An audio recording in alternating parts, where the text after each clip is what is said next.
আপোষ করিনি কখনোই আমি, এই হলো ইতিহাস। সৈয়দ শামসুল হকের কবিতার শিরোনামে শুক্রবার ধানমন্ডির রবীন্দ্র সরোবরে অনুষ্ঠিত হয়েছে আবৃত্তি শিল্পী শিমুল মুস্তফার ৭১টি আবৃত্তির পরিবেশনা।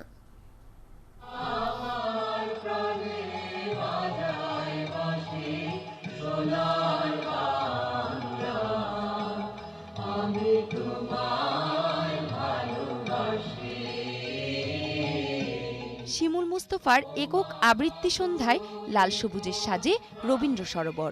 নবমবারের মতো এ আয়োজনেও ৭১টি কবিতায় সাজে সন্ধ্যা। নতুন বিশ্বের দ্বারে তাই ব্যক্ত করে অধিকার, জন্মমাত্র সুদীপ্ত চিৎকারে। ছাত্রজীবন থেকেই স্বাধীনতা ও সাংস্কৃতিক মুক্তির জন্য কণ্ঠ এবং কবিতাকে আশ্রয় করেছেন শিমুল মুস্তফা। বঙ্গবন্ধু যে এরকম বলেছে যে যার যা কিছু আছে তাই নিয়ে শত্রুর মোকাবেলা করো। আমাদের যেটুকু আছে সেটি হচ্ছে কবিতা।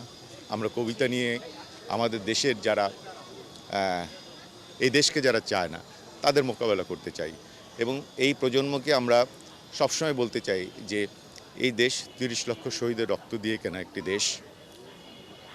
এদেশের প্রত্যেকটি বিষয়ে তারা যেন সচেতন থাকে।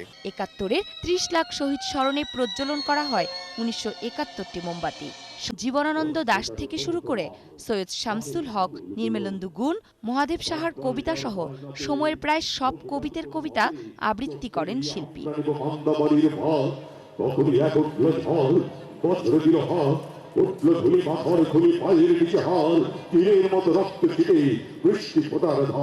অনুষ্ঠানটি আয়োজন করে বৈকুণ্ঠ আবৃত্তি একাডেমি।